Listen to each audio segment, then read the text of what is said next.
বাজারে আসছে নোকিয়ার নতুন স্মার্টফোন নোকিয়া 8। নতুন আরেকটি অ্যান্ড্রয়েড চালিত স্মার্টফোন বাজারে আনছে নোকিয়া 8। এবারে মডেলটির নাম হচ্ছে নোকিয়া 8। এর দাম হতে পারে $600 কিংবা বাংলাদেশি টাকায় প্রায় 50,000 টাকা।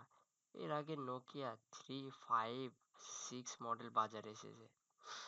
ফিনল্যান্ডের মোবাইল নির্মাতা এই প্রতিষ্ঠানটি নোকিয়ার কাছ থেকে ব্র্যান্ড নাম কিনে নিয়ে নোকিয়া ফোন তৈরি এবং বাজারজাত করছে।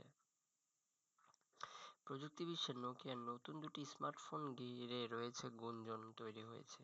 এর মধ্যে অন্যতম নোকিয়া 8, আরেকটি মডেল হবে নোকিয়া 9। কি থাকবে নোকিয়া 8-এ? এর ধারণা করা হচ্ছে স্মার্টফোনটিতে Qualcomm Snapdragon 835 processor, 4GB RAM, dual SIM, 64GB internal memory থাকবে। এতে quad HD 1440x2560 pixel display থাকবে। ডিসপ্লের মাপ হবে 5.3 ইঞ্চি। এতে জেইস ব্র্যান্ডের ক্যামেরা থাকবে। 4টি রঙে বাজারে আসছে নোকিয়া। জুলাই মাসের শেষ নাগাদ ইউরোপের বাজারে ফোনটি আসবে। পরে অন্যান্য দেশের বাজারে এটি ছাড়তে পারে এইচএমডি গ্লোবাল। ভিডিওটি ভালো লাগলে লাইক, কমেন্ট অ্যান্ড শেয়ার এবং চ্যানেলটি অবশ্যই সাবস্ক্রাইব করতে ভুলবেন না। ধন্যবাদ।